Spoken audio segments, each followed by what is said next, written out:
Hey guys, tonight we're stepping into the narrow, crowded, and incredibly smelly streets of 17th century London. Forget the clean, stately city you see in period dramas. Imagine a place teeming with people, where timber-framed houses lean over the street so far they nearly touch, where the air is thick with coal smoke, and where the concept of sanitation is, to put it mildly, a work in progress. It's a city of incredible energy, wealth, and discovery, but it's also a perfect incubator for disease. And in the year 1665, a specter from the past returned to haunt its streets, the Great Plague. Tonight's story is about the miserable, thankless, and terrifyingly dangerous job of trying to track that plague. One dead body at a time, and let's be brutally honest, you wouldn't have made it. You think contact tracing today is difficult? Imagine doing it without phones, without computers, without even a basic understanding of germ theory. Imagine your only tools are a parish register and a long wooden stick to keep angry. Grieving people away from you. The morning commute alone, with the contents of chamber pots being casually tossed from windows above. Would have been enough to defeat most of us. So, before you get comfortable, take a moment to like the video and subscribe, but only if you genuinely enjoy what I do here. It's a quiet and simple way to support the channel. And while you're at it, I'd love to see where and when you're tuning in from. Go ahead and drop your city and local time in the comments. It's always a little fascinating to see our community of history lovers spread across the globe. Now, dim the lights. Maybe turn on a fan for that soft background hum, and let's ease into tonight's journey together. The city of London wakes up with a roar. Not the roar of engines, but the roar of people. Tens of thousands of them, all crammed together in a labyrinth of narrow, twisting lanes and alleys. You live in the heart of it, in a small, damp room on the third floor of a tenement building in the parish of St. Giles in the Fields. Your world is a cacophony of sounds, the rumble of iron-wheeled carts over cobblestones, the cries of street vendors hawking everything from fresh oysters to live eels, the tolling of 100 different church bells, all marking their own time, the constant hammering of construction, and the braying of donkeys and the squealing of pigs that share the streets with the people. But more than the sound, it is the smell that defines your world. It is a thick, complex, and ever-present assault on the senses. It is the smell of wood smoke and coal smoke hanging heavy in the air. A permanent, gritty haze that stings your eyes and coats the back of your throat. It is the smell of the River Thames at low tide. A pungent stew of mud and raw sewage. It is the smell of unwashed bodies, of stale beer seeping from the taverns, of rotting garbage and animal dung piled in the streets. This is the common historical reality of Restoration London, a booming, prosperous city literally choking on its own filth. And it is the perfect breeding ground for what is coming. For you, life is a more immediate and pressing struggle. Perhaps you are a former soldier, the Continental Wars having left you with little to your name but a few scars and a lingering cough. Or perhaps you are a weaver, your trade made difficult by the high cost of thread and the low price of finished cloth. Or maybe you are new to the city, having fled the crushing poverty of the countryside, only to find a new, more crowded kind of poverty here. Whatever your story, your circumstances are the same. Your purse is nearly empty. Your landlord is demanding the rent. And the gnawing ache of hunger is a constant companion. The whispers start in the spring of 1665. They are faint at first. Rumors of a familiar sickness making an appearance in the poor. More crowded parishes outside the city walls, like St. Giles where you live. The old-timers. The ones who remember the smaller outbreaks from decades past. Shake their heads and mutter about a plague year? Most people. However, ignore it. There's always some sickness in the poorer quarters. It is a fact of life. Like the rain and the mud. But this time, it feels different. The city aldermen, the powerful men who run London, are starting to act. They are reissuing the old plague orders, a set of grim, familiar rules for dealing with the pestilence. You see the notices being nailed to the doors of the parish churches. They are long, dense documents, but the words you hear being spoken on the street corners are simple and terrifying quarantine. Watchmen, shutting up the sick. And with these orders comes the need for a small army of parish officials to enforce them. Your parish, like every other, needs people for the miserable jobs that no one wants. They need watchmen to stand guard outside infected houses. They need bearers to carry the dead to the burial grounds. And they need searchers. You first hear of the position from the parish beadle, a portly, self-important man named Master Humphreys who patrols the parish with a long staff of office, breaking up fights and chasing stray dogs away from the church steps. The beadle is a sort of cross between a low-level policeman and a very aggressive church usher, and he is the one tasked with finding recruits for the parish's plague response. He finds you in a cheap alehouse, nursing a pint of watery beer and trying to make it last the afternoon. He knows you. He knows you are able-bodied and, more importantly, desperate. The parish has need of you, he says. His voice a low, conspiratorial rumble. He explains the job. It is an official position, appointed by the vestrymen of the parish. The title is Searcher of the Dead. The duties are simple and horrifying. Whenever a death is reported in the parish, 2 searchers, they always work in pairs. Usually older women of good standing, but in desperate times. Men are appointed, must go to the house, you must view the body, you must perform a physical examination to determine the cause of death. Specifically, you are to look for the tokens of the plague, the telltale swellings in the groin, or armpits known as buboes, or the small, dark spots on the skin that look like bruises. If you find these tokens, you are to report the death as plague to the parish clerk. This report is crucial. It is the first step in the city's entire system of contact tracing and quarantine. It is this information that will be gathered from every parish and printed in the weekly bills of mortality.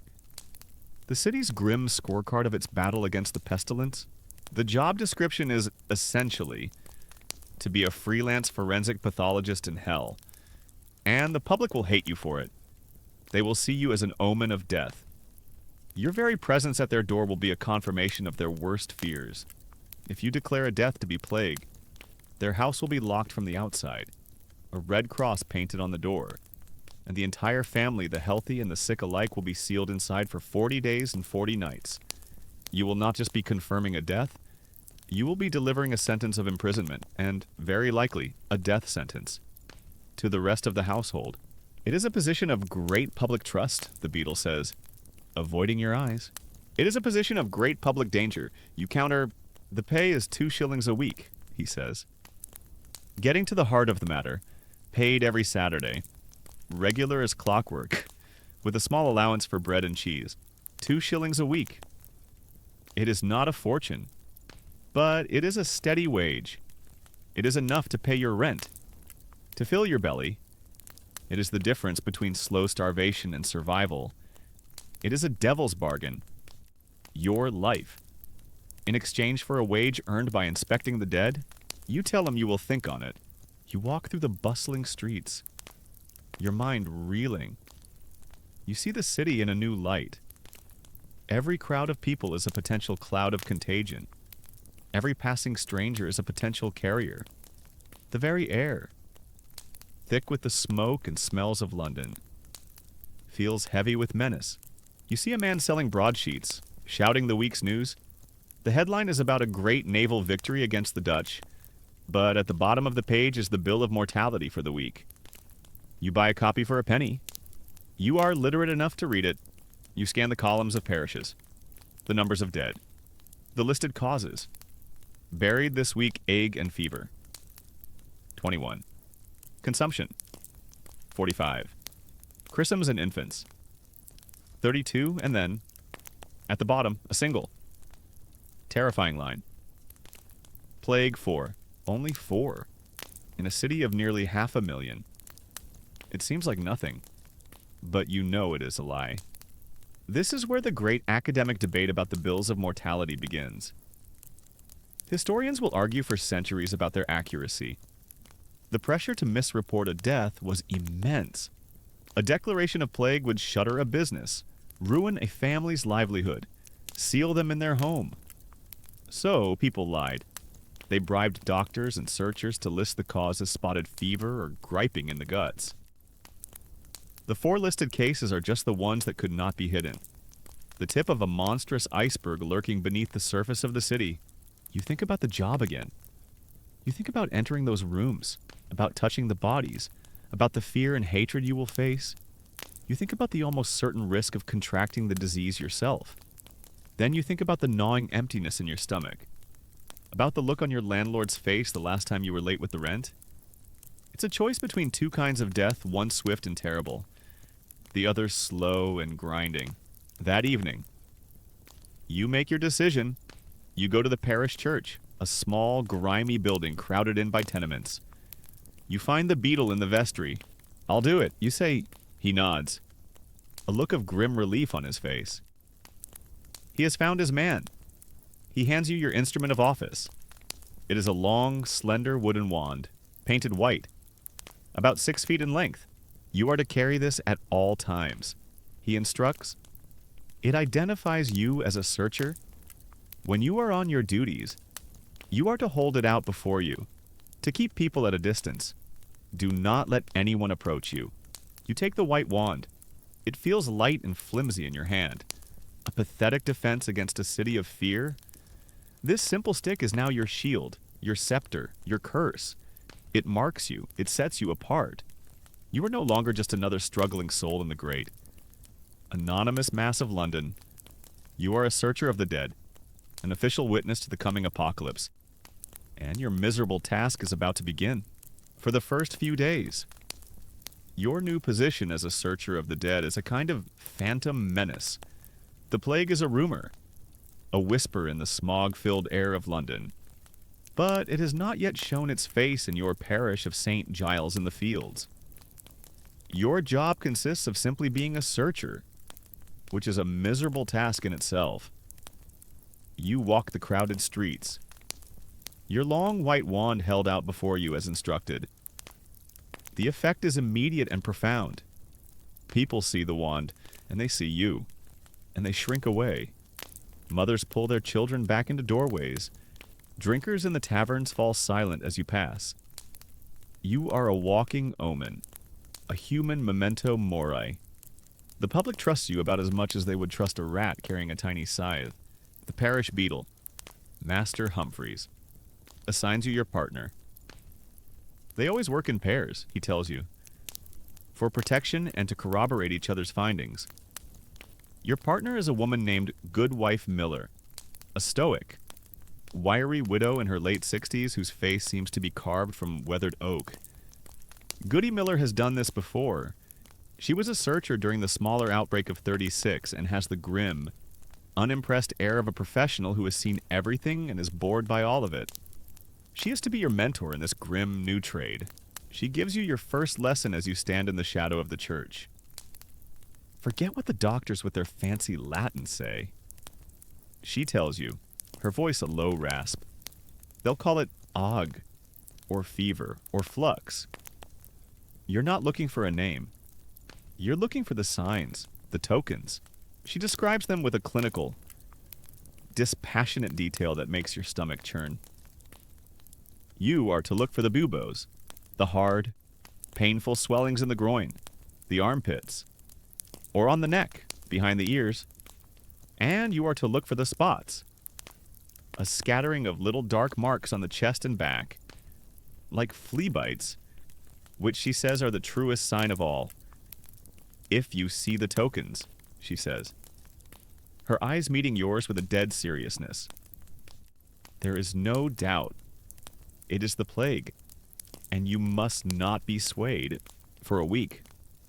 You and Goody Miller have no one to inspect. You simply exist. 2 spectral figures haunting the parish. Your white wands clearing a path of fear before you. The city authorities, in their wisdom, have ordered a cull of all stray dogs and cats, believing them to be carriers of the pestilence. The nights are filled with the sounds of this misguided slaughter, a grim and useless campaign against the wrong enemy.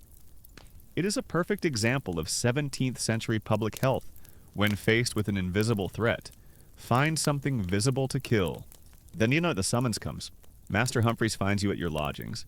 His usual blustering self-importance is gone, replaced by a nervous, twitchy energy. There's a death, he says, not meeting your eye. A tailor on Drury Lane.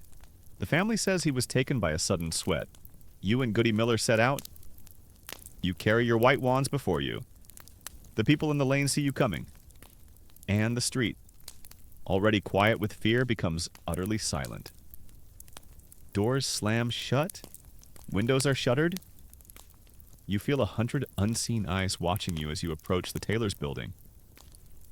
A tall, leaning tenement crammed with families and workshops. The tailor's home is on the second floor. You climb a dark, narrow, rickety staircase that smells of unwashed bodies and boiled cabbage. The door is opened by a woman, the tailor's wife. Her eyes red-rimmed and puffy, but also sharp with a desperate, pleading fear. She knows exactly why you are here. The room is small, dark, and crowded.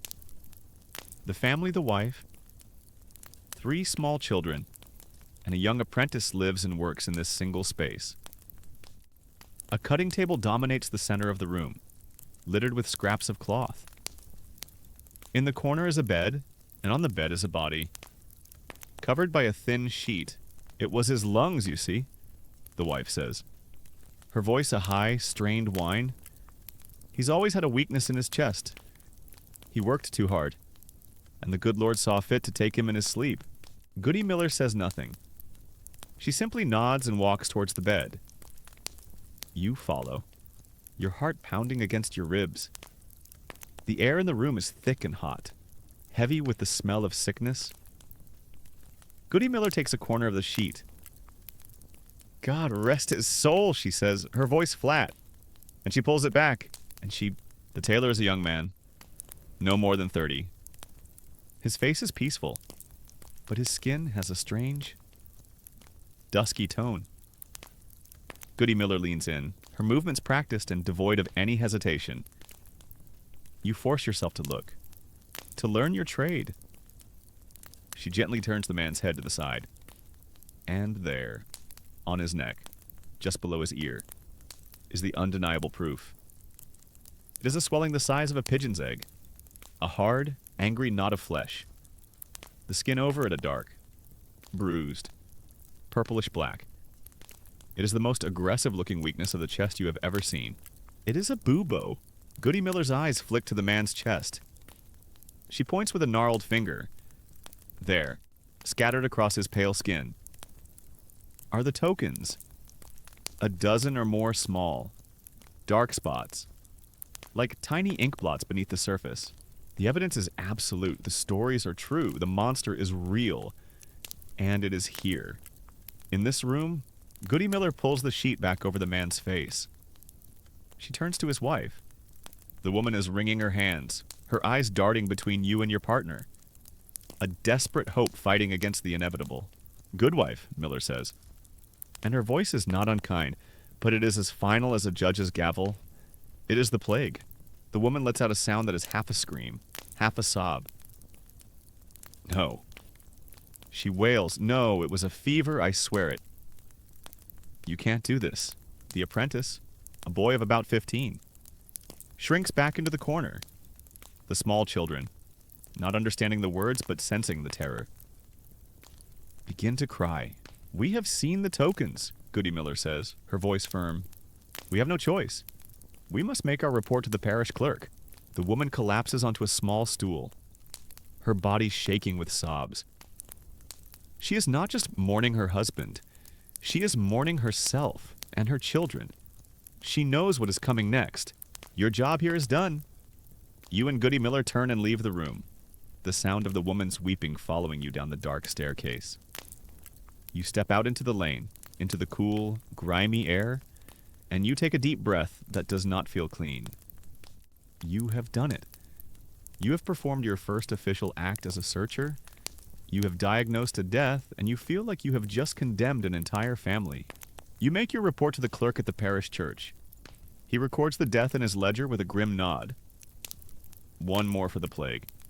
Your part is over, but you have set in motion the gears of a terrible, impersonal machine. You feel a morbid curiosity, a need to see the consequences of your report. You wait, standing across the lane, keeping your distance within the hour. The parish officials arrive. First comes the watchman, a burly, thuggish man hired by the parish. He carries a halberd, a long pole topped with an axe blade, and takes up a position outside the tailor's door. His job is to ensure no one enters, and more importantly, that no one leaves. Then come two other men. One carries a bucket of red paint and a brush. The other carries a hammer and a bag of large nails, while one man paints a large, crude red cross on the wooden door, a foot high. The other begins to nail the door shut. The sound of his hammer blows echoing in the silent lane. Bang, bang, bang. Each blow is another nail in the family's coffin.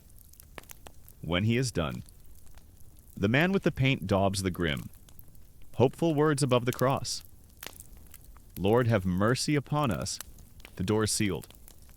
The family, the grieving widow, the terrified apprentice. The three small, crying children are now prisoners. They are trapped inside their small room with the body of their dead husband and father. They are sealed in with the pestilence itself. This is the brutal calculus of the 17th century quarantine. To protect the city, the family unit must be sacrificed. The house has become a tomb. You stand there, watching the watchman settle onto a stool for his long vigil, and a wave of profound doubt washes over you. You remember the stories of entire families being wiped out in these sealed houses. The healthy forced to watch the sick die, knowing they would be next. Is this truly saving lives, or is it just a more orderly, more contained way of murdering them? Historians will debate this for centuries. Was the policy of quarantine, this cruel and absolute imprisonment, an effective public health measure that actually slowed the spread of the plague? Or was it a counterproductive act of state-sponsored brutality that only encouraged people to lie, to hide their dead, to flee at the first sign of sickness, thereby spreading it further? You do not have the benefit of hindsight. You only have the sight of that red cross on the door and the sound of the muffled weeping from within. You have done your job. You have followed the orders. You have painted the first red cross of the plague season in your parish. And you have the sickening, certain feeling that it will not be the last. Your miserable task has truly begun. The red cross on the tailor's door is a fresh, angry wound in the grimy landscape of Drury Lane. It glows with a malevolent energy, a stark and brutal announcement. In the days that follow, you find yourself drawn back to the street, a moth to a terrible flame. You are the author of this small, localized apocalypse, and you feel a grim, obsessive need to witness the consequences of your work. The house, a tall, leaning tenement, has become a thing of dread and morbid fascination for the entire neighborhood. People hurry past it, averting their eyes, mothers pulling their children close and making the sign against evil, but they also watch from behind their own curtains. They watch the sealed door, waiting. The house is no longer a home. It is a public spectacle of death, a slow-motion execution. Your first lesson in the mechanics of quarantine comes from watching the watchman. The man the parish has hired for this task is a lout named Silas, a man you know from the alehouse, whose main skills are drinking and avoiding work. He is paid a few pence a day to sit on a three-legged stool outside the sealed door, his rusty halberd leaning against the wall beside him.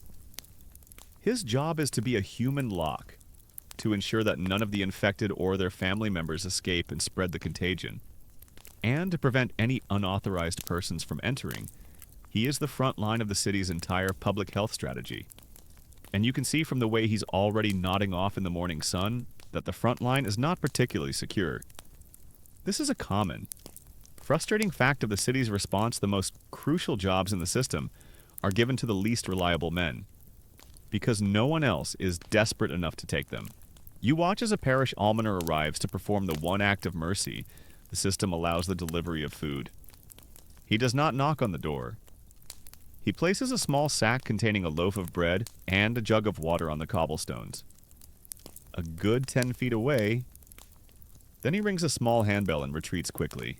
After a long, silent moment, a window on the second floor squeaks open.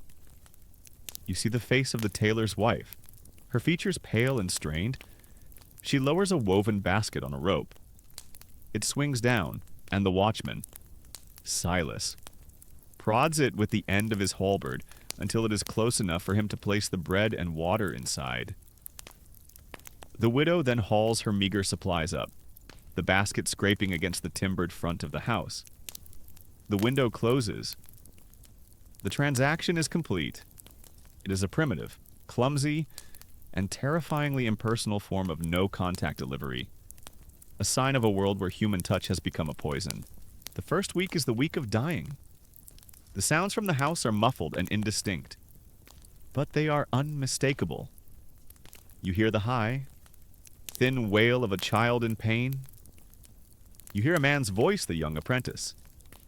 You presume raised in a shout of delirious anger. The sounds are a torment to the neighbors, who complain to the beadle, who in turn tells them to say their prayers and mind their own business. One night, you are woken by the sound of a cart rumbling down your lane. You look out your window and see it the dead cart. It is a simple, open-backed wagon, pulled by a single, plodding horse. Two men, their faces wrapped in cloths, walk alongside it, carrying lanterns. They stop outside the tailor's house. The watchman, Silas, rouses himself. A rope is lowered from the second-story window. The men below attach it to a long, blanket-wrapped bundle that has been pushed out onto the window ledge. It is the body of the tailor.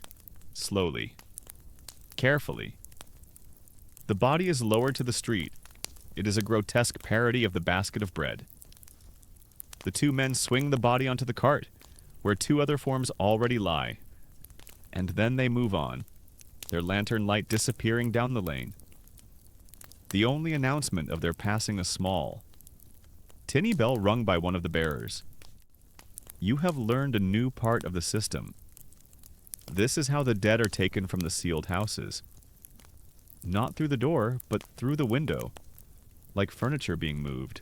The 40 days of quarantine, a number chosen for its biblical significance, matching the days Christ spent in the wilderness, stretch out before the inhabitants of the house like an eternity. For them, it is not a holy trial, it is hell. 40 days and 40 nights, trapped in a small, dark room with the ghosts of their dead and the ever-present, multiplying germs of the pestilence as the second week begins. The sounds from the house change. The crying and shouting fade, replaced by an eerie, unnerving silence. But a new horror emerges the smell. It begins as a faint, sweetish odor, but it grows stronger each day, seeping from under the sealed door and through the cracks in the window frames. It is the smell of unwashed bodies, of human waste, of stale sickness, and of the slow, inexorable process of decay. The neighbors now complain about the stench, holding scented pomanders or vinegar-soaked rags to their noses when they pass. The red cross on the door is no longer just a warning. It is the sign of a festering, sealed-up wound on the body of the city. You continue your own miserable work. You and Goody Miller are called to other houses now.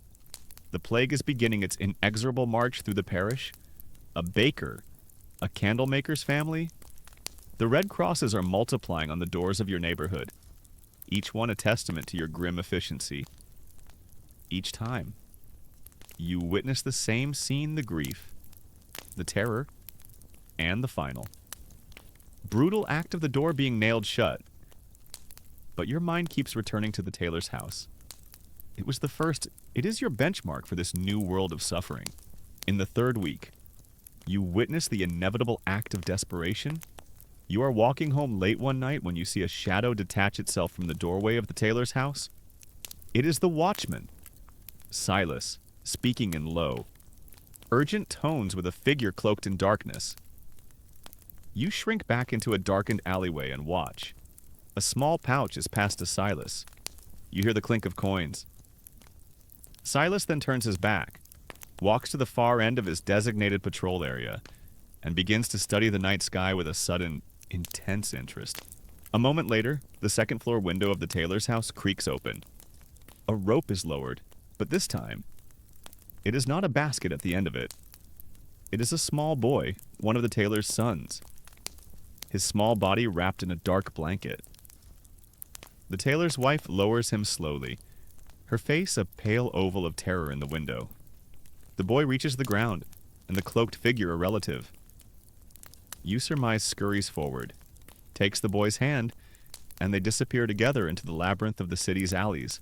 The entire system, the entire public health strategy of a great city, has been defeated by a handful of coins and a man's greed.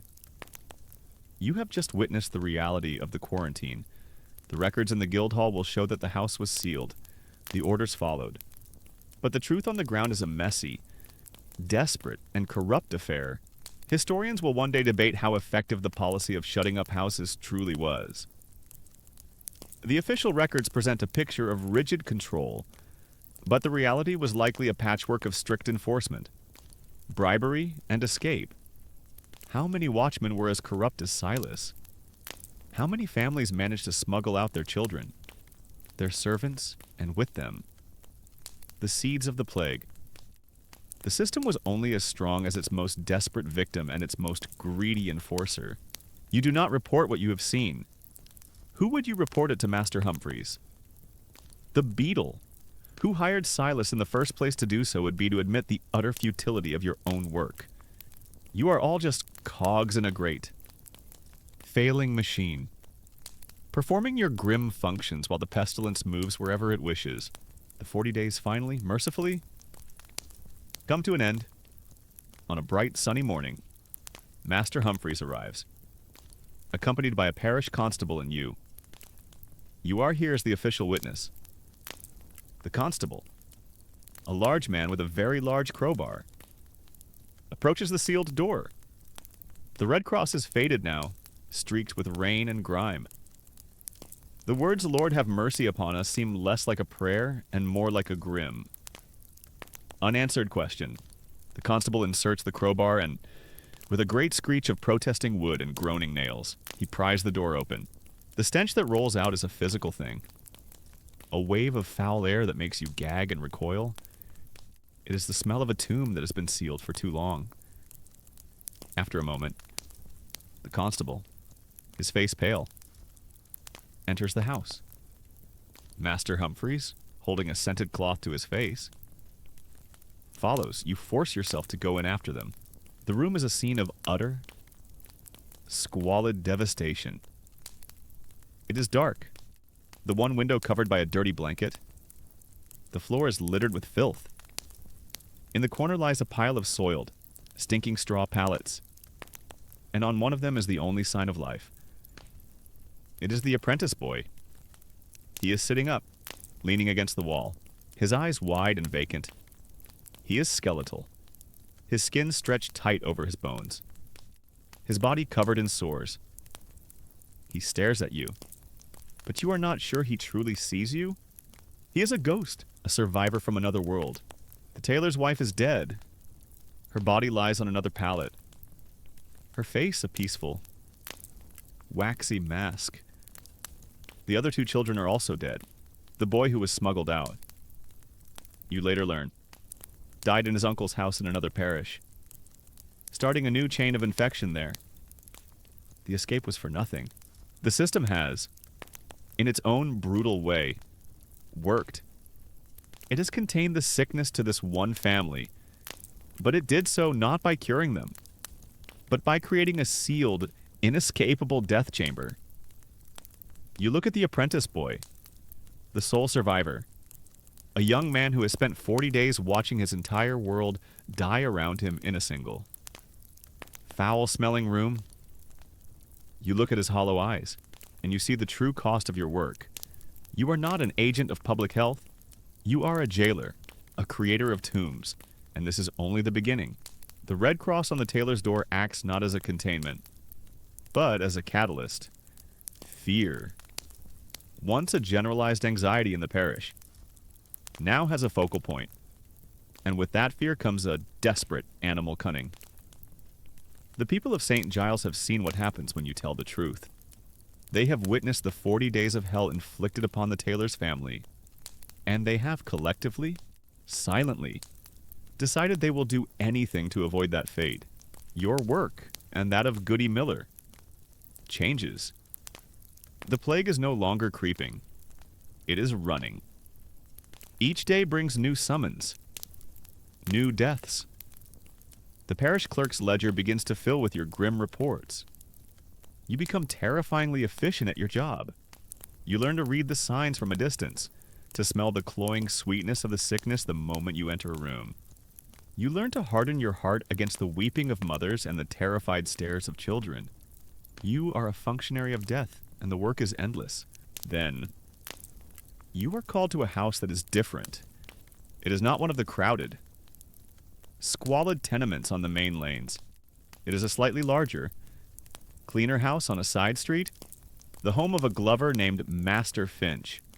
He is a man of some modest means, a respected member of the parish guild. You and Goody Miller are met at the door not by a wailing wife, but by the man himself, his face a mask of composed, steely grief. "My wife has passed," he says, his voice low and controlled. Her heart was always weak. The summer heat, it was too much for her. He leads you into a tidy room. The woman lies on a clean bed, her hands folded peacefully on her chest. The scene is one of quiet, respectable death, but you have seen too much now. Your eyes are trained. You notice the faint, almost imperceptible dark spots on her neck. Just visible above the collar of her shroud, you see the slight, unnatural rigidity of her jaw. Goody Miller, as always, is direct. She pulls back the sheet slightly, just enough to reveal the woman's armpit. There, nestled in the hollow, is a small, hard, dark swelling, not as large or as angry as the one on the tailor's neck, but it is undeniably a bubo. You and Goody Miller exchange a look. It is the plague, before you can speak. Master Finch steps forward. He does not plead. He does not weep. He speaks to you as if you are a business associate.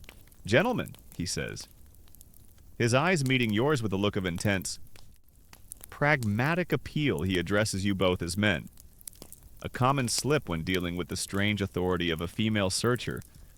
"I am a man of commerce. I have contracts to fulfill. If my house is shut up, my business is ruined, my children will be beggars, my wife, may God rest her soul, is gone, must my entire family be destroyed for a fever?" He lets the word hang in the air. He opens a small leather pouch he is holding. You see the glint of silver coins inside. 2 shillings, he says quietly. "For each of you, for your trouble, and for your discretion." The clerk need only record it as a wasting fever. The offer is a splash of ice water in your face. This is a new development. The poor weep and beg. The prosperous negotiate. He is offering you a full week's wages to simply write a different word in a book, to tell a lie that will save his family from the Red Cross. You look at Goody Miller. Her oaken face is unreadable. She has seen this before. You realize that this is part of the job you have not yet learned. She gives a tiny, almost imperceptible shrug. The decision is yours. Your mind races. You think of the 40 days of hell in the tailor's house. You think of the screaming children, the stench, the soul, haunted survivor. You look at Master Finch's children, peeking from behind a curtain, their faces clean and healthy. To tell the truth is to condemn them to that same fate. To lie is to fail in your sworn duty. To break the law of the city, to risk the spread of the contagion. but it is also perhaps an act of mercy. And it comes with 2 shillings, enough for a decent meal, for a bottle of gin to burn away the memories. You feel the heavy weight of your own poverty, the constant, grinding worry about your next meal, your rent. The coin is a temptation that is both sordid and intensely practical. Her heart was weak. You say you hear yourself ask, your own voice sounding strange and distant? Master Finch nods, his eyes shining with a desperate relief. Very weak. Yes, the summer heat. We will record it as such. You say, the transaction is swift and silent. He presses the heavy silver coins into your palm. They are cool and solid. They feel like a gravestone. You and Goody Miller leave the house. No red cross will be painted on this door. No watchman will stand guard. The Finch family will be spared, walking away. Goody Miller speaks for the first time. You learn quick, she says. There is no judgment in her voice, only a weary cynicism. The rich have their own remedies. The best one is a silver coin. It cures the plague faster than any doctor's potion. You have crossed a line. You have become a part of the city's corruption. You go to the parish clerk and you lie. The words tasting like ash in your mouth, a wasting fever. You say, the clerk, a man who knows the truth as well as you do. Simply nods and writes it in his ledger without a word. He is a part of the system. 2. This becomes the new, unspoken part of your job. You learn to distinguish between the houses of the poor, where you dispense the city's brutal truth, and the houses of the moderately wealthy, where you dispense a purchased mercy. The system of contact tracing has become a 2-tiered farce. The plague, it seems, is only a reportable disease for those who cannot afford the cure of a bribe. Sometimes, in these wealthier homes. You encounter another new figure in this drama, the plague doctor. You are called to the home of a wealthy textile merchant, and you find a man already there, dressed in the most bizarre and terrifying costume you have ever seen. He wears a long, dark cloak of waxed leather. On his face is a mask with a long, bird-like beak, its glass eyepieces staring out blankly. He is a walking nightmare, a human crow. The beak of his mask, you learn, is stuffed with a pungent mixture of herbs, spices, and dried flowers thyme, camphor, cloves. This is based on the miasma theory, the belief that the plague is carried in foul-smelling air. The doctor's mask is a personal air purification system, an attempt to surround his own head with a bubble of sweet-smelling, clean air. He pokes at the body with a long wooden stick, so as not to touch it. He is a figure of both advanced medical theory and profound superstitious terror. He is there to provide the family with a plausible, alternative diagnosis, complete with a signed certificate written in illegible Latin. It is a humoral imbalance, he declares, his voice muffled by the beak, a surfeit of black bile, exacerbated by the damp river air.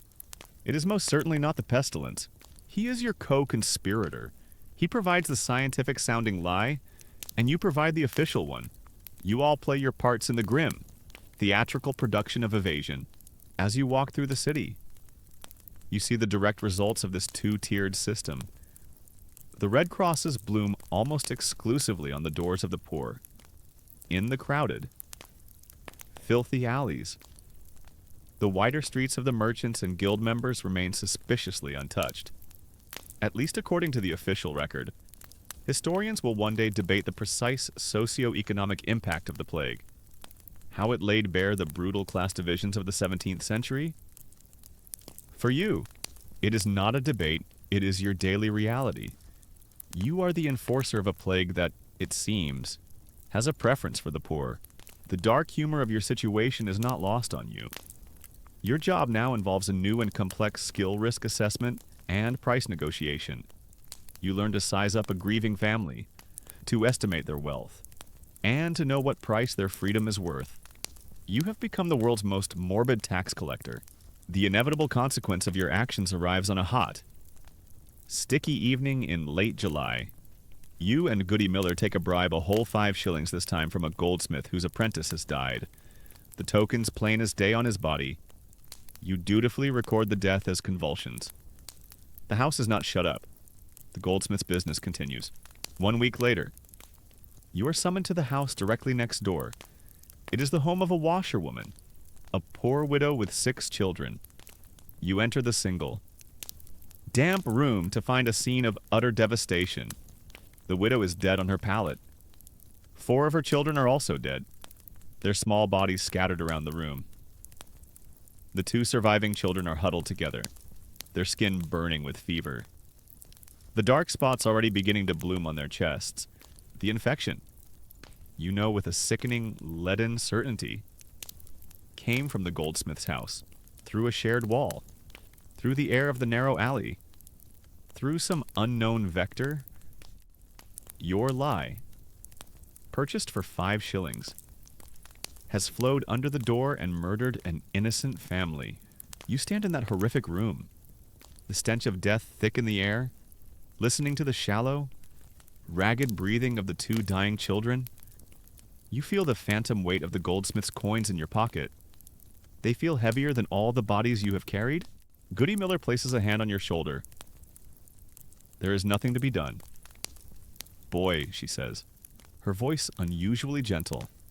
It would have happened anyway, but you know she is wrong. You look at the faces of the dying children, and you see the true price of your lie.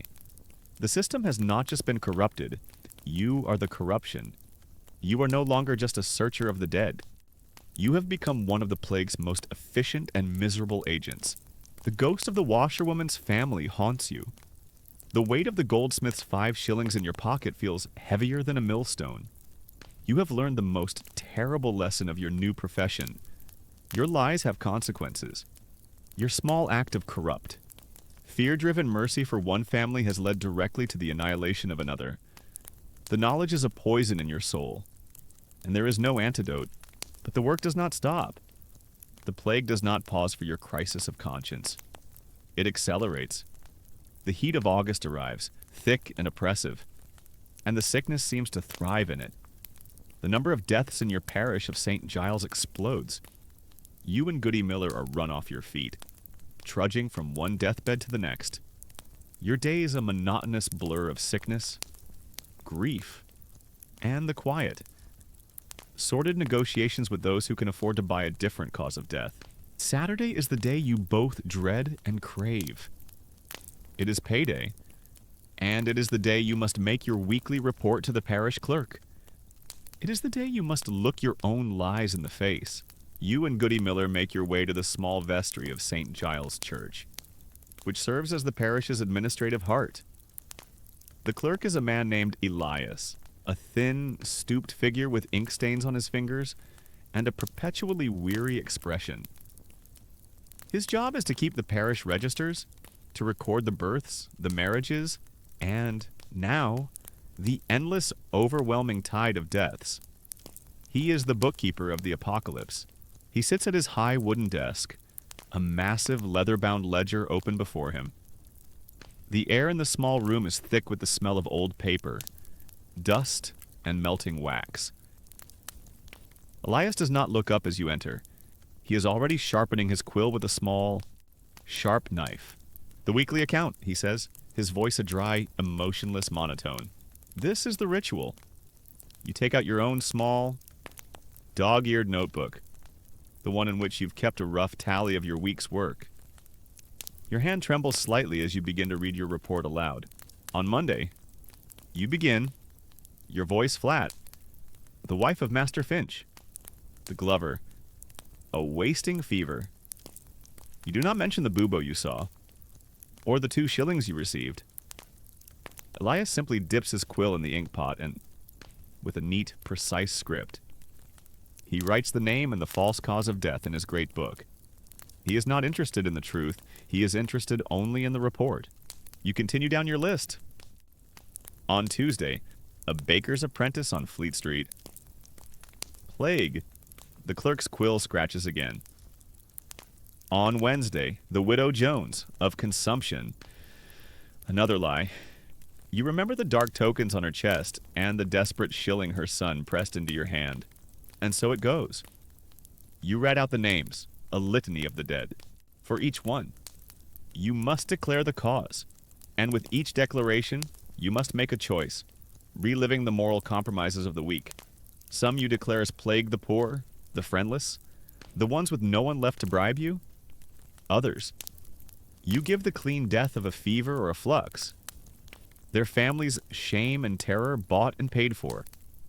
The parish clerk is the most unflappable man you've ever met. You could report that a griffin had swooped down and carried off a whole family, and he would just sigh. Find the correct column for deaths by mythical beast, and ask if you spelled griffin with 2 F's when you are finished. Elias carefully tots up the numbers. He draws 2 lines at the bottom of the column. For the week ending this Saturday, he announces to the dusty room, the parish of St. Giles reports 67 burials in total, of which 29 are attributed to the plague. 29. The number is horrifying, but you know the truth, looking at your own notes, at the small marks you made next to the names of those whose deaths you falsified. You know the real number of plague deaths you visited this week is closer to 50. Your lies, combined with the lies of the other searchers in the parish, have cut the official number nearly in half. Elias finishes his calculations and hands you your weekly pay. 2 shillings. The coins are warm from his hand. You take them, the price of your complicity. You watch as the clerk prepares the official parish return. He copies the totals onto a small slip of paper. This slip, he explains to you once, will be carried by a messenger to the hall of the Company of Parish Clerks, a grand building near the city center. There, in a great high-ceilinged room, clerks from the more than 100 parishes of London and its suburbs will gather with their own grim tallies. Their numbers will all be combined, tabulated, and set in type by a printer a few days later. The result of this great citywide exercise in flawed accounting is nailed to a post outside the church for all to see. It is the bill of mortality for the week. It is a single sheet of course paper, a public document that is both a vital source of information and a profound work of fiction. You stand before it, reading the familiar print. It is a bizarre and uniquely 17th century document. It lists the parishes in one column and the number of burials in the next. At the bottom is the grand total for the entire city. Buried this week 1843, of which plague 1008. 1,000 deaths from the plague in a single week. The number is staggering. It sends a fresh wave of fear through the city. But you, an insider, a man who helps manufacture the numbers, know the terrible truth. The real number is far, far higher. You look at the tally for your own parish. St. Giles 29. A lie. You look at the tally for the wealthy inner-city parish of St. Paul's 3. An even bigger lie. This is the great debate that historians of the future will have. Were the bills of mortality a deliberate form of state propaganda? The numbers intentionally suppressed by the king and the Lord Mayor to quell panic and keep the wheels of commerce turning? Or were they simply the inevitable result of 1,000 small, individual acts of fear and bribery? A chaotic system collapsing under the weight of an unmanageable crisis. You standing here, looking at the lie that you helped create. Suspect the truth is a messy combination of both, but the most fascinating and most surreal. Part of the bill is the list of other causes of death. It is a strangely poetic catalog of all the other ways to die in 17th century London. A reminder that even in the midst of a great plague, life and death go on in all their mundane and bizarre variety. You read the list. Age 34, childbed 6, consumption 112. These are familiar, but then your eyes drift down the column. Frighted, 1. Someone apparently died of fright. Grief 2. A plausible cause, you think. In these times, lethargy, 1. You can relate to that. And then you see one that makes you pause. Teeth. 9. 9 people, you realize, have died from infections caused by their own rotting teeth. It is a stark reminder of the brutal, everyday mortality of your world. A world without dentists, without antibiotics, where a simple toothache could kill you. You walk away from the posted bill, the piece of paper that is supposed to give the city a clear picture of its enemy. But you know that it is a clouded mirror, a distorted reflection. It is a document that reveals as much about the city's capacity for deceit as it does about the plague's capacity for death. The system is a farce, and you are one of its chief actors. Your job is to trace the sickness, to identify it, to allow the authorities to contain it, but the system of bribery has turned your role on its head. You are not tracing the plague. You are helping it to hide. You are providing it with cover, with camouflage, allowing it to move silently through the wealthier houses while it feasts openly on the poor. That evening, you are called to another house, another death, another family with pleading, terrified eyes, another furtive conversation in a darkened hallway, another coin pressed into your palm. You walk back to your lodgings in the dark, the coin heavy in your pocket. You look at the red crosses painted on the doors of the poor, and you look at the dark, unmarked doors of the merchants who have paid for their privacy. You, the searcher, the man meant to bring the truth to light, are now an instrument of the city's great, unspoken lie. And you know, with a weary, soul-sick certainty, that you will do it again tomorrow. The price is too good. And your soul, you fear, is already too far gone to be saved. The guilt from the washerwoman's death is a stone in your gut. But in the rising tide of death that is engulfing London in the summer of 1665, you have no time to dwell on a single act of moral failure. There are too many new ones to commit. The city is panicking. The weekly bills of mortality now list plague deaths in the thousands. Your own parish of St. Giles is a hot zone. The red crosses on the doors so numerous they begin to blur into a single. Continuous warning. The system of lies you are a part of is breaking down, not because of a crisis of conscience, but because the sheer scale of the death is becoming impossible to hide. The wealthy merchants and nobles of London, who believed they could bribe their way through the pestilence, are beginning to realize that the plague does not respect a well-fed belly or a heavy purse. The foul air, the miasma, is everywhere. Their neighbors are dying. Their servants are dying. And they understand that their silver coins cannot buy them a different atmosphere to breathe. And so, they resort to the oldest and most effective public health strategy known to man: running away. The great exodus begins as a trickle and quickly becomes a flood. The first to go are the highest of the high. You hear the news spreading through the streets like wildfire. The king, Charles II, and his entire court have abandoned the palace at Whitehall. They have removed to the countryside, to Salisbury, and then to Oxford, to wait out the plague in the clean air of academia.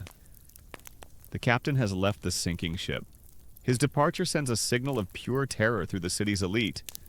If the king is not safe, who is?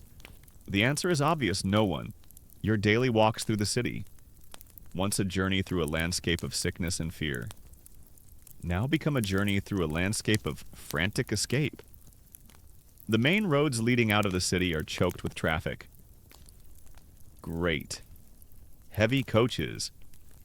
Their lacquered doors bearing the coats of arms of noble families are piled high with an astonishing amount of luggage.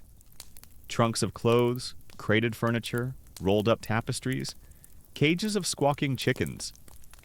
It seems the wealthy are as concerned with saving their household goods from the plague as they are with saving themselves. You see a family's carriage so overloaded with possessions that one of the horses has collapsed in its traces, blocking the street and causing a cacophony of shouting and cursing. The sound of the city changes. The usual hum of commerce is replaced by the rumble of cartwheels, the crack of whips, and the shouts of men trying to navigate the chaos. The price of hiring a horse or a cart skyrockets. Fortunes are made overnight by opportunistic carters who are willing to risk the journey out of the city. The shops in the wealthy commercial districts of Cheapside and the Strand begin to close, one by one. The merchants board up their windows and lock their doors, a sign of surrender to the inevitable. The city's economic heart is failing. With this exodus comes the need for a new kind of document, a new piece of paper to be bought and sold, the certificate of health. The towns and villages of the English countryside are terrified of the plague, and even more terrified of the Londoners who might be carrying it. They begin to blockade their roads, refusing entry to anyone from the city who cannot prove they are healthy. So, the Lord Mayor's office begins issuing official certificates, signed and sealed, attesting that the bearer and their family are free from infection and do not come from a shut-up house, in a city rife with corruption. These certificates immediately become a hot commodity. You hear the stories. A healthy family is denied a certificate because they live next door to a plague house.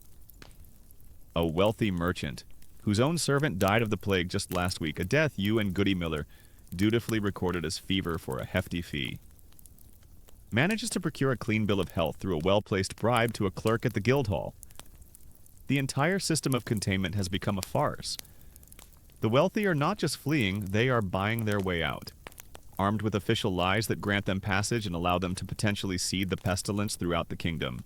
You stand on a street corner and watch a wealthy family's coach clatter past, its windows shut tight against the city air. You see the face of a small child, a girl with blonde curls, coughing into her hand as she peers out the window. You wonder where they are going.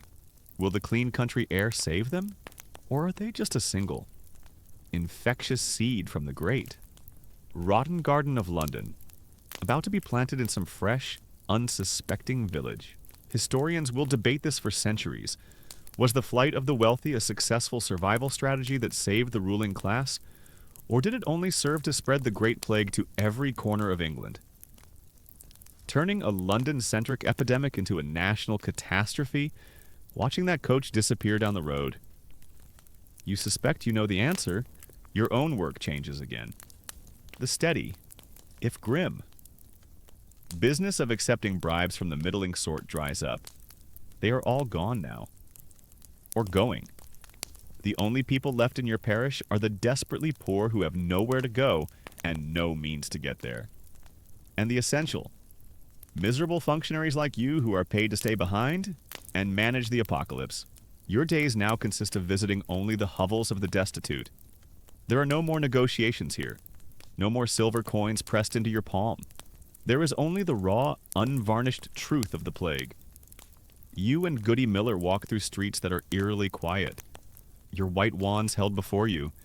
Your footsteps echo in the silence. The sense of abandonment is profound. You feel a deep, burning resentment. You are a city official in a way, a frontline worker, and you have been left behind by your leaders, by the wealthy, by everyone with the power to escape. You have been left to die with the damned. You and Goody Miller sit one afternoon on a bench in the empty churchyard, sharing a piece of dry bread. The summer air is hot and still. The only sound is the distant, monotonous tolling of a bell from another parish, a reminder that the dying continues. "Let them run," Goody Miller says, her voice a low growl. She spits on the ground. They think they can outrun God's wrath. But the sickness is in the air. It is in the ground. They carry it with them in their fine clothes and their fat purses. There is no escape. Her words are meant to be a comfort, a form of grim, populist justice. But they offer little solace. The climax of the Exodus comes in late August. The heat is unbearable. The weekly bill of mortality now lists over 6,000 official plague deaths, and you know the real number is likely double that. The city is a hollowed-out shell. You walk through the heart of London, through the great markets at Leadenhall and the Royal Exchange. These places, which should be the roaring, chaotic heart of a great commercial empire, are silent. The stalls are empty. The great halls are deserted. A fine green grass has literally begun to grow between the cobblestones of the city's busiest streets. It is a sight so strange. so unnatural that it chills you to the bone. Nature is reclaiming the city, burying it before its inhabitants are even all dead. You look at the shuttered houses of the rich, the silent shops of the merchants, and you look at the endless rows of red-crossed doors in the alleys of the poor. London is no longer a single city. It is two cities. One is the city of the absent, the escaped, the ones who have bought their way to safety. The other is the city of the doomed, the trapped, the dying, and you are one of its official keepers. You stand in the middle of a deserted Cheapside, once one of the busiest streets in the world, and the silence is a physical presence. It is the silence of a great machine that is ground to a halt. The government is gone, the wealthy are gone, commerce is gone. All that is left is the pestilence, and the poor, and you have been abandoned. You are trapped in a great, open-air tomb, and your only job is to count the dead until it is your turn to be counted. The London you inhabit now is a ghost city. The flight of the wealthy has hollowed it out, leaving behind a strange, echoing silence in the once bustling streets. The great machine of commerce has ground to a halt, but the machine of death, the pestilence, continues its work with a terrifying, unimpeded efficiency among the poor who were left behind. It is September now. The air is still thick with the oppressive heat of a long, cruel summer. The plague has reached its terrifying zenith. The official numbers on the bills of mortality are now so high, 7,000 a week. 8,000 that they have become meaningless abstractions. And you know, with the sick certainty of an insider, that the real numbers are far, far worse. The system you were a part of, the entire elaborate bureaucracy of contact tracing, has utterly collapsed. Your job as a searcher is now a dead profession, a forgotten relic from the early, more orderly days of the plague. There is no one left to bribe you. There is no one to lie to. There is no point in distinguishing plague from fever when every house is a house of death. The red crosses on the doors have been swallowed by a sea of red crosses, and the watchmen have long since fled or died at their posts. The city has given up on containment. All that is left is the collection. You and Goody Miller are given a new, simpler, and infinitely more horrible task by the parish. You are no longer investigators. You are now accountants for the dead cart. Your duty is to accompany the cart on its nightly rounds through the parish and keep a rough tally of the bodies it collects. Your long white wand, once a symbol of your authority, is now just a stick to point with, to indicate a doorway from which another body must be brought. The dead cart is the only form of government left in the city. Its arrival each night is announced by the slow, monotonous tolling of a small handbell, rung by one of the bearers. The sound cuts through the silent, empty streets, a lonely, mournful punctuation in the long night of dying. It is soon followed by the cry of the bearers, a sound that will haunt your dreams for the rest of your life. Bring out your dead! The cry is a summons, an order, and from the houses of the dying, the living, if there are any left. Obey. They bring out their dead. They drag the blanket wrapped, sheet-shrouded forms of their loved ones out of the houses and leave them in the street for the cart. Your shift begins at dusk. You and Goody Miller meet the cart at the edge of your parish. It is a large, open-backed wagon, pulled by a tired, skeletal horse. The two bearers are brutal, hard-bitten men, their faces numbed by the horror of their work and flushed with the gin they drink constantly to endure it. They are the city's grim ferrymen, transporting the souls of your neighbors from their homes to the great, yawning pit that awaits them. You are just there to count the passengers. As you begin your rounds, you see that the city has resorted to a new, desperate public health measure. At every major intersection, great bonfires have been lit, their flames leaping high into the night sky. These are the plague fires. The belief, promoted by the College of Physicians, is that the intense heat and the thick, pungent smoke will purify the corrupt air. The miasma, and drive away the pestilence. It is a citywide act of magical thinking, an attempt to fight a biological catastrophe with a superstitious spectacle.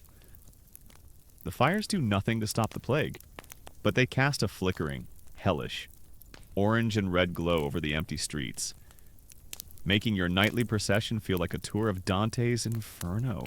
You walk through the silent, fire-lit lanes. The bell tolls. The bearers shout their terrible cry, "Bring out your dead," and the doors open. A man stumbles out, his face a mask of grief, dragging the body of his wife. Two teenage orphans carry the small, light form of their younger sister. From another house, a single, blanket-wrapped bundle is simply pushed out the door to land with a soft thud on the cobblestones. The bearers work with a grim, practiced efficiency. They grab the bodies by the limbs and swing them up onto the cart. There is no reverence, no gentleness. The dead are timber. They are sacks of grain. The cart begins to fill. Bodies are laid one on top of the other. A tangled, anonymous heap of humanity. A mother lies next to a stranger. A child's small hand rests on the face of an old man. You see the bare feet of a young woman, her ankles caked with mud, sticking out from under a pile of other corpses. You try to count. This is your job. You make a mark in your small notebook for each body. 1, 2, 3. The numbers quickly become meaningless. You are not counting people. You are taking inventory of a disaster. Goody Miller is silent beside you, her face a stone mask in the flickering firelight. The horror has grown too vast even for her cynicism. She simply walks and watches and endures. The cart fills quickly. Soon it is piled high, a grotesque, lurching pyramid of the dead.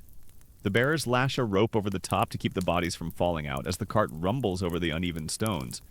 And then you begin the long, slow journey to the final destination. You are heading to the Great Pit, as the churchyards filled to capacity weeks ago. Each parish was ordered to open a plague pit in the consecrated ground outside the city walls. Yours is in Aldgate. It is a vast, gaping hole, 50 feet long, 20 feet wide, and dug deep into the earth. As you approach, you see other carts arriving from other parishes, all on the same grim errand, all laden with the same terrible cargo. The scene at the pit is a vision of hell. It is illuminated by a ring of torches, their light glinting off the shovels of the men who work here. The barriers. They are a separate crew. Men paid a little more than the bearers, for their task is even more ghastly. You watch as the carts back up to the edge of the pit. The bearers untie the ropes. They tilt the carts, and the bodies tumble out. A silent, awful cascade of humanity. Into the great, dark hole. There is no ceremony. There is no prayer. There is only the soft, final thud of bodies hitting the earth and each other. You stand at the edge of the pit, and you look down. And in that moment, the true, unfiltered, unedited reality of the plague becomes clear to you. The bills of mortality, the official records you once helped to create, are a child's comforting lie. The bill for this week might say 7,000 dead. You see half that number in this one pit. In this one night, the city is not losing 7,000 a week. It is losing tens of thousands. It is being systematically, efficiently, and completely depopulated. The barriers begin their work, shoveling quicklime and earth onto the new layer of bodies. You have delivered your cargo. Your work for the night is done. You walk back towards your lodgings as the first. Faint. Gray light of dawn begins to touch the sky. The plague fires are burning down to embers.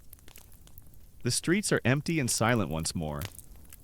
You are covered in the grime of the city and the stench of death. It is in your clothes, in your hair, in your very skin. You feel as if you will never be clean again. The system of contact tracing you were hired to be a part of the searchers. The watchmen, the Red Crosses. The bills of mortality was a fragile fence of rules and numbers, built to hold back a tsunami. And the tsunami has swept it all away as if it were nothing. All that is left is the cart, the bell, and the pit. You reach your room and collapse onto your pallet. But you do not sleep. You close your eyes, and you see the pit. You see the tangle of limbs, the pale, upturned faces. You hear the final, soft thud of the bodies. Your job was never about tracing the plague. It was never about containing it. It was only ever about this, counting and burying and waiting for your turn. The Great Plague does not end with a triumphant declaration or a sudden miracle. It simply, quietly, begins to fade. The coming of the cold winter of 1665 seems to chill the very heart of the pestilence. The number of deaths reported on the bills of mortality, which had peaked at over 7,000 in a single week in September, drops to 1,000, then to a few hundred, and then, by February of 1666, to almost nothing. The change in the city is slow, tentative. The nightly tolling of the dead cart's bell ceases. The plague fires are extinguished, leaving behind great piles of ash in the streets. Doors that have been sealed for months begin to creak open. Faces, pale and gaunt, begin to appear in the streets, blinking in the weak winter sun like creatures emerging from a long hibernation. You and Goody Miller are still on the parish payroll, but your duties have become vague. There are no more bodies to count. Your white wands, the symbols of your terrible authority, now feel like useless. Theatrical props. You are soldiers in a war that has ended, left to wander the silent, cratered battlefield. A fragile sense of normalcy begins to return. A few shops reopen. Some of the wealthy, who had fled to the countryside, begin to trickle back into the city, their carriages now looking strangely ostentatious in the half-empty streets. There is a feeling in the air, a cautious, fragile hope that the worst is truly over. You have survived. It is a fact so immense and so improbable that you cannot fully grasp it. You have walked through the valley of the shadow of death, breathed its air, touched its victims, and you have emerged, unaccountably, alive. You feel less like a victor and more like a statistical anomaly. And then, on a Sunday night in early September of 1666, just as the city is beginning to believe it might have a future, a new apocalypse begins. You are woken in the middle of the night by a sound. Not the dreaded toll of a bell for the dead, but the frantic, clanging, overlapping clamor of church bells from the east, towards London Bridge. It is an alarm, a sound of panic. You go to your window and you see it. A strange, flickering, orange glow in the night sky. It is too bright to be a bonfire. It pulses like a malevolent heart. You quickly dress and go out into the street. Others are doing the same, their faces upturned, looking at the ominous light in the sky. The air, which for a year has been thick with the smell of sickness and death, now carries a new scent, the sharp, acrid smell of burning wood. News travels through the city with the speed of panic. It started in a baker's shop on Pudding Lane. A spark from the oven, a pile of dry firewood, a simple, stupid accident. But the city is a tinderbox. The summer has been long, hot, and dry. The timber-framed houses, coated in flammable pitch, are packed so tightly together that their upper stories nearly touch across the narrow lanes, and a strong easterly wind is fanning the flames. You and Goody Miller climb to the top of your own church tower to get a better view. The sight that greets you is awesome and terrifying. The eastern part of the city is a sea of fire. A great, roaring wall of flame is moving steadily, relentlessly, from east to west, consuming everything in its path. Great plumes of black smoke billow into the sky, blotting out the stars. You can hear it now. A low, constant roar, like a great beast, punctuated by the sharp crack of burning timbers and the crash of collapsing buildings. You are a survivor of a biological apocalypse, and now you are a witness to an elemental one. First the plague, now the fire. It feels like a biblical judgment, as if God has decided to finish the job, to cleanse by flame what he did not manage to kill with pestilence. Surviving the plague only to have your house burned down feels like a particularly dark and cosmic joke. You watch through the night as the fire spreads. You see the famous, monumental landmarks of your city silhouetted against the inferno. You see the great, Gothic mass of St. Paul's Cathedral, its stone seeming to glow from within. You see the spire of St. Lawrence Jewry, which looks like a candle being consumed by its own flame. You also see the pathetic, futile attempts to fight it. The city's firefighting methods are hopelessly outmatched. You see tiny bucket brigades, men passing leather buckets of water from hand to hand, a gesture as useless as trying to put out a volcano with a teacup. You see the city's fire engines, which are little more than hand-operated squirts on wheels, shooting feeble jets of water that evaporate into steam before they even reach the flames. The only effective method of fighting a fire like this is to create a fire break, to demolish houses in the path of the flames to rob it of fuel. You see the trained bands of soldiers trying to do this, using great iron hooks to pull down the timbered houses. But the wind is too strong. The fire is too fast. It leaps across the fire breaks. Sparks and burning embers carried on the wind, starting new fires far ahead of the main blaze. The city's official response to the fire is as chaotic and ineffective as its response to the plague had been. A new exodus begins. But this is not the slow, calculated flight of the wealthy from the plague. This is a frantic, panicked scramble for survival. The streets are once again filled with people, but now they are running, their faces black with soot, their eyes wide with terror. They are not pulling carts laden with treasure. They are carrying what they can hold: a child, a bundle of clothes, a single cherished possession. Many flee towards the river, hoping to escape by boat. And the Thames becomes a chaotic traffic jam of barges, wherries, and rowboats, all piled high with refugees and their salvaged goods. You and Goody Miller stand on the church tower, 2 seasons of apocalypse under your belts. And you watch the city that tormented you now being devoured. There is a strange, terrible satisfaction in it. The fire is doing what we could not, Goody Miller says, her voice a low growl beside you. It is cleansing the filth. It is burning out the plague dens. You know what she means. You watch as the flames engulf the warren of alleys and tenements where the plague had been at its worst, the crowded, unsanitary slums. The very places where you witness so much death are being incinerated.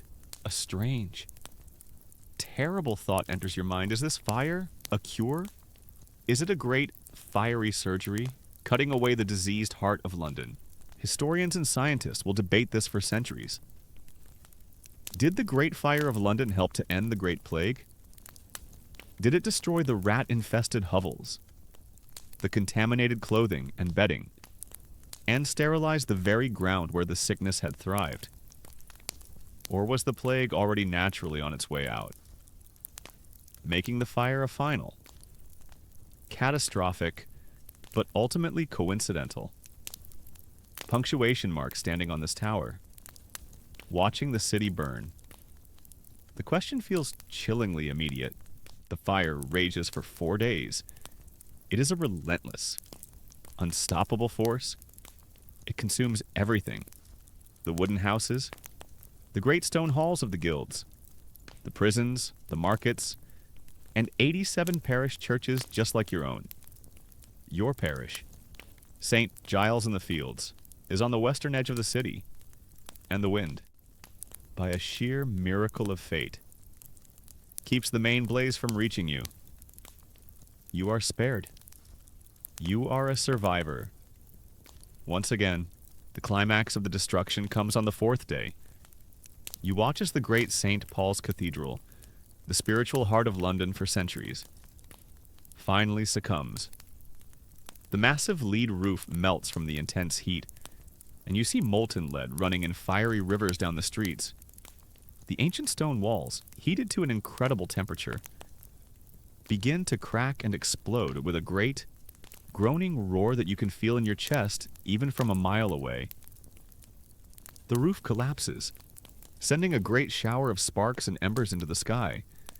It is the death of a giant, the death of the old London.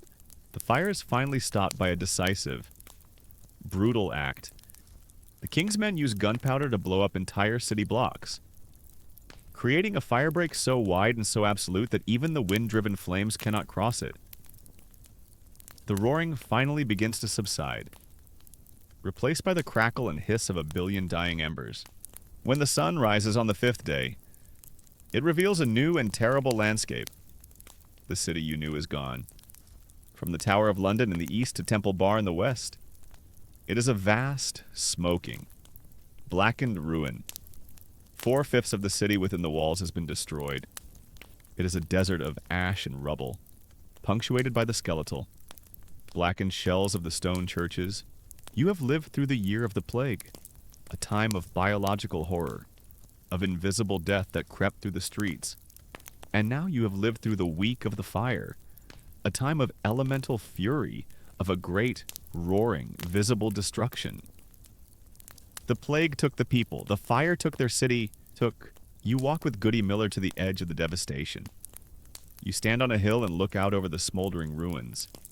The air is thick with the smell of wet, burned wood. The silence is profound. You are a survivor of 2 apocalypses.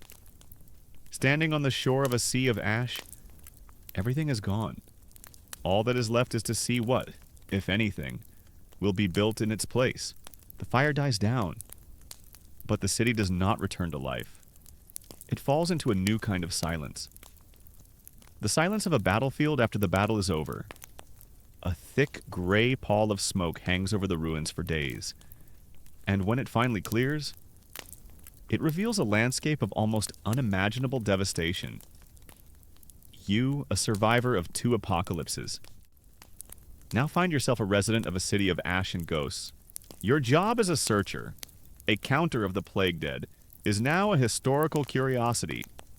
The plague has been purged by a great, fiery exorcism. The very concept of tracing a contagion from house to house is absurd when the houses themselves no longer exist.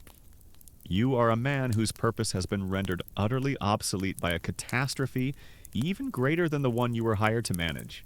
You and Goody Miller, your stoic, weary companion in misery, find yourselves with nothing to do but walk. You become explorers of a dead city, drawn by a morbid curiosity to see what is left of the world you once knew. You leave the relative safety of your unburnt parish of St. Giles and you walk east, towards the ruin. The transition is stark. One moment you are on a familiar, grimy street, and the next, you are standing on the edge of a vast, open wasteland of blackened rubble, smoking timber, and skeletal stone walls. The sky, once a narrow slit between leaning buildings, is now a vast, open, and intimidating expanse. The city's claustrophobia has been replaced by an eerie, unnerving agoraphobia. You try to navigate by memory, but it is impossible. The familiar warren of lanes and alleys is gone. The landmarks that once guided you, the church spires, the great guild halls, the famous taverns have been erased. It is a city without a map, a place wiped clean. You walk for hours, the crunch of ash and shattered roof tiles under your feet. The only sound, the smell of cold smoke and wet. Charred wood is everywhere.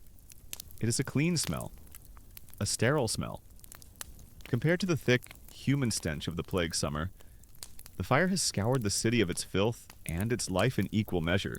You find yourselves in what you think was once Drury Lane. You look for the tailor's tenement, the place where you saw your first plague victim, the place where you witnessed the horror of the sealed-up house. There is nothing there, just a cellar hole filled with rubble and rainwater. The sight of so much personal and communal trauma has been wiped from the face of the earth. You feel a strange and guilty sense of relief. The fire has cremated the city's most painful memories. The survivors of the fire, a population of refugees, are camped in the great open spaces outside the ruins in Moorfields. In Finsbury Fields, you see them huddled in makeshift tents and shelters. A great, miserable army of the displaced. And here, You see the fires won. Temporary act of democracy. The wealthy merchant whose house was destroyed now sleeps on the ground next to the poor laborer whose hovel was consumed. The fire, in its indiscriminate fury, has made everyone equal in their homelessness. They share bread. They share stories. They stare back at the smoking ruin of their city, united for a brief moment in their shared loss. But even here, in this city of tents, the old order begins to reassert itself. You see the wealthy sending servants to buy up what little food is available. They use their remaining coin to hire laborers to begin salvaging materials from their ruined properties. A new debate begins to whisper through the camps. A question that will occupy historians for centuries: was the Great Fire a true social leveler, destroying the property of rich and poor alike and creating a chance for a more egalitarian society? Or did it simply provide a new and chaotic arena for the wealthy and powerful to reassert their dominance? To buy up land and property from the ruined and the desperate, and to rebuild the city in their own image. Looking at the determined, calculating face of a merchant as he directs his men. You suspect you know the answer. Wealth is a phoenix. It always finds a way to rise from the ashes in the days following the fire. The city is a hive of rumor and speculation. The king and his architects, men like the brilliant Christopher Wren, see the destruction as a once-in-a-lifetime opportunity. They dream of a new London. You see the drawings being passed around the camps. Sketches of a city reborn, a London of wide, straight boulevards, of magnificent public squares, of elegant stone buildings in the grand European style. A logical, orderly, and, above all, fireproof city. It is a utopian dream, an attempt to impose reason and geometry on the chaotic, organic mess of the old medieval town. It is a vision of a city without the dark, narrow alleys that bred both sedition and sickness. But the dream quickly collides with the messy reality of 17th century property law. The ground may be a blank slate of ash, but underneath that ash lie the ancient, invisible lines of property ownership. Every merchant, every guild, every homeowner jealously guards the memory of their small patch of land. To impose a grand new grid system would require a legal battle so vast and so complex it would take decades. The need to rebuild is immediate. People need homes. Commerce needs to resume. And so, the grand vision gives way to pragmatism. The city will be rebuilt, but it will be rebuilt largely along the same chaotic, medieval street plan as before, a testament to the enduring power of private property over public good. London had a chance to be Paris, and chose to remain London. The legal chaos is immense. Thousands of leases, deeds, and property records have been turned to ash. Disputes erupt between landlords and tenants. How can a man pay rent on a building that no longer exists? How can a landlord evict a tenant from a property that is now a pile of rubble? To deal with this, a special fire court is established, with judges appointed to swiftly and fairly settle the endless disputes. It is a new bureaucracy, born from the ashes of the old city. Your own role in this new world is uncertain. You are still on the parish payroll, but what is your job? There are no dead to search. You and Goody Miller are relics of a fear that has been replaced by a new, more immediate set of problems. You have gone from being essential workers in one apocalypse to unemployed spectators in another. It's the world's most dramatic and poorly planned urban renewal project. And you've been made redundant. You and Goody Miller find a strange new purpose for yourselves. You become guides. Of a sort.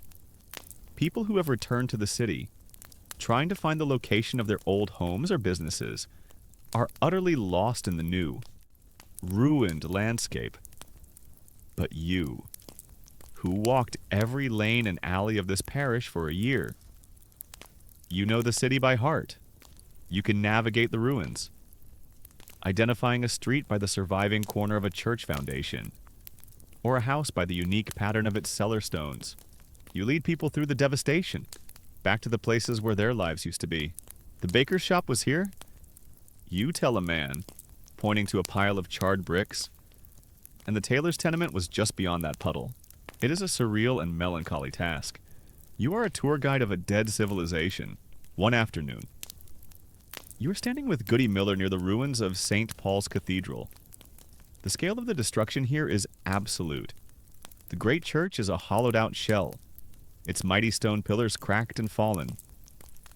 You see the first signs of the rebuilding effort, the sound of a single hammer, a single chisel against stone, echoes in the vast, empty space.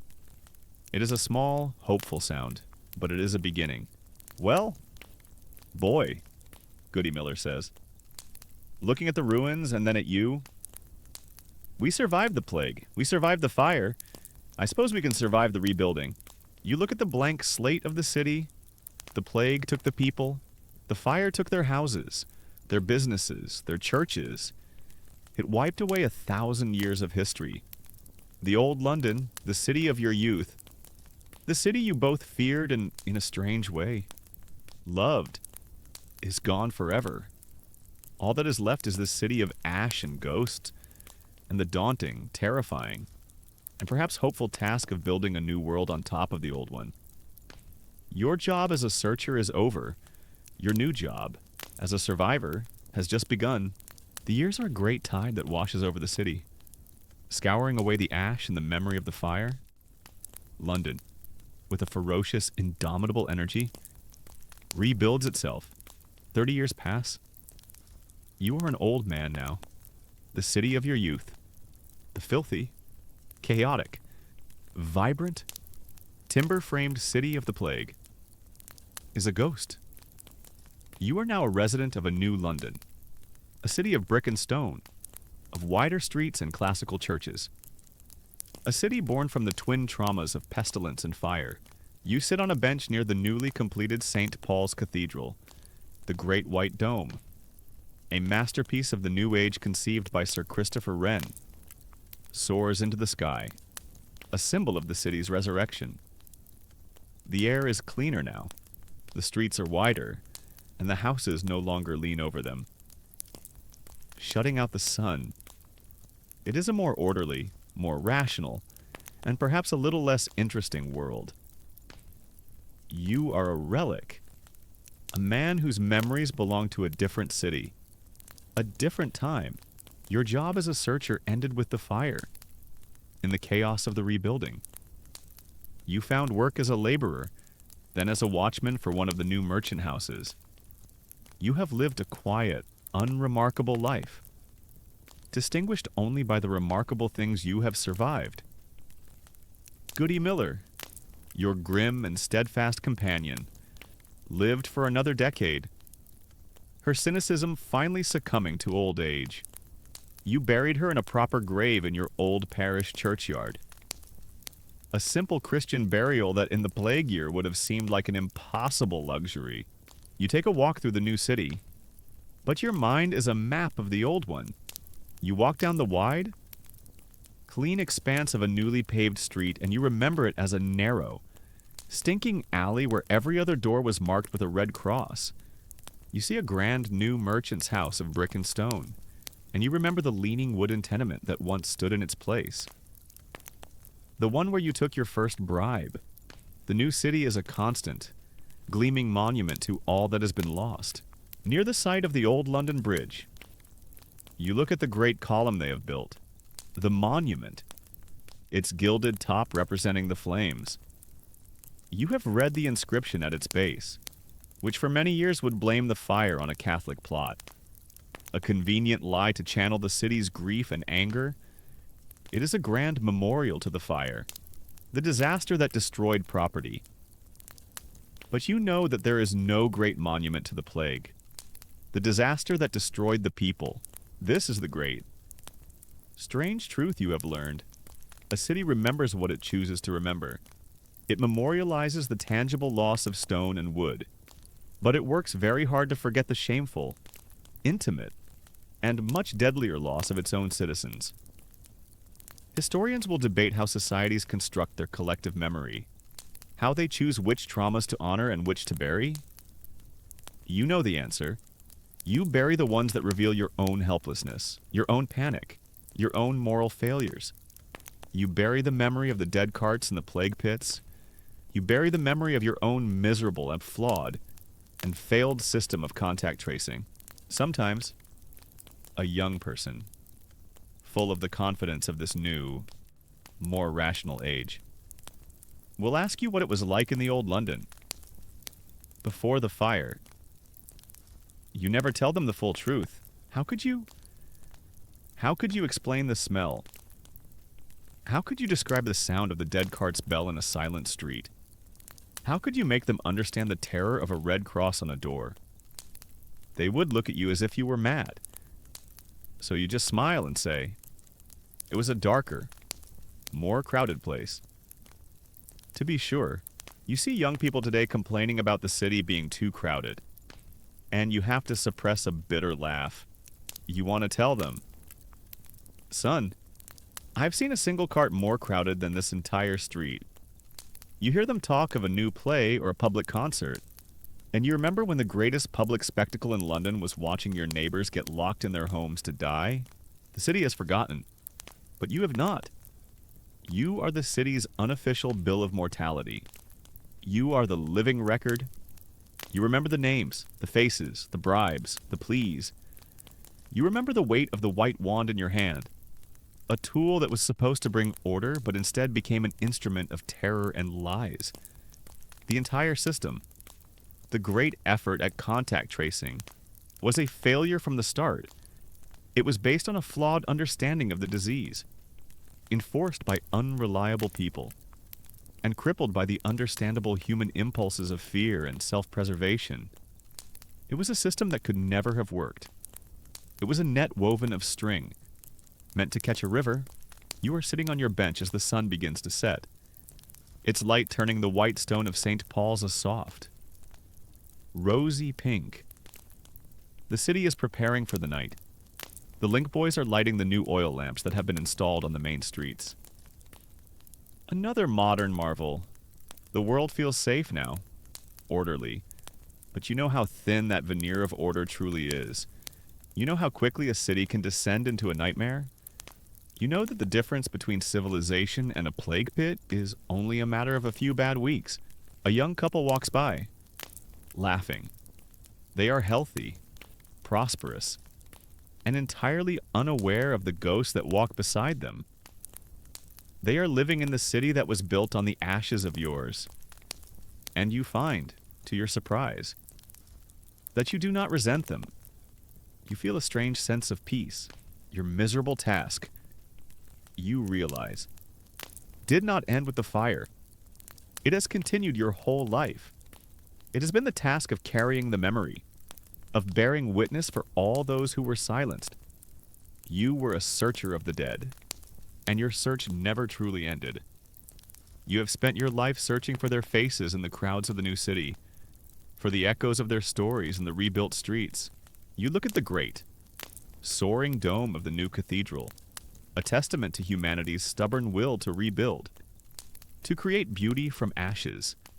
And you think of the great, unmarked mound of the plague pit in Aldgate, a testament to humanity's capacity to suffer, to endure, and to forget. The two monuments, one visible and one invisible, define the city, and they define you. You are a survivor, a man who has walked through both hell and resurrection, and in the quiet of this summer evening, you are finally, profoundly at peace. At the last. Warm light of the setting sun leaves the high dome of the cathedral, and the city begins to dissolve into the soft, deep blue of twilight. The old man on the bench becomes a silhouette, his long vigil complete.